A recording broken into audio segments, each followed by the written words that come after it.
అన్నమయ్య జిల్లా Madanapalle sub collector కార్యాలయంలో revenue ఫైళ్లు దహనం సంచలనంగా మారింది. ఈ ఘటనపై సీఎం చంద్రబాబు తీవ్రంగా స్పందించారు.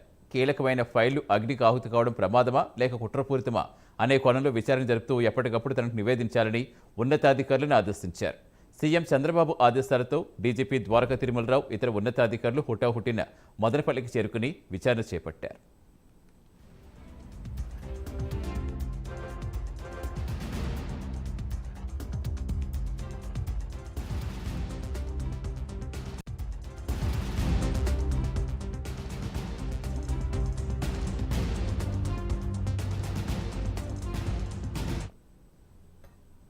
అసైన్డ్ భూముల ఫైల్స్ దగ్ధమయ్యాయి అనే సమాచారం రావడంతో సీసీ ఫుటేజ్ సహా సమస్త వివరాలు బయటకు తీయాలని ఆదేశించారు. రాత్రి 11:24 ప్రమాదం జరిగినట్టుగా జిల్లా అధికారులు వివరించారు. గౌతమ్ అనే ఉద్యోగి ఆదివారం రాత్రి 10:30 వరకు కార్యాలయంలో ఉన్నట్టుగా సమాచారం.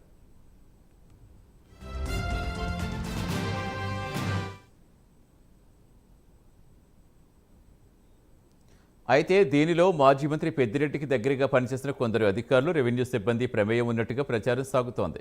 సీసీ కెమెరాలు అక్కడక్కడ పనిచేయదని తెలుస్తోంది. ఫైళ్లతో పాటు హార్డ్ డిస్కులు కూడా పూర్తిగా కాలిపోయాయని సమాచారం. ఘటన జరిగిన తీరు షార్ట్ సర్క్యూట్ కాదని మానవ ప్రమేయంతో కుట్ర ప్రకారం తగలబెట్టారనే వాదన వినిపిస్తోంది.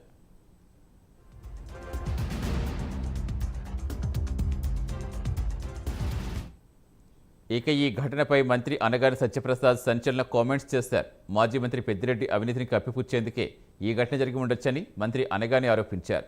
మాజీ మంత్రి పెద్దిరెడ్డి 1000 కోట్ల అవినీతి భాగోతం వెలుగులోకి వచ్చాకే ఈ ఘటన జరిగిందని వ్యాఖ్యానించారు.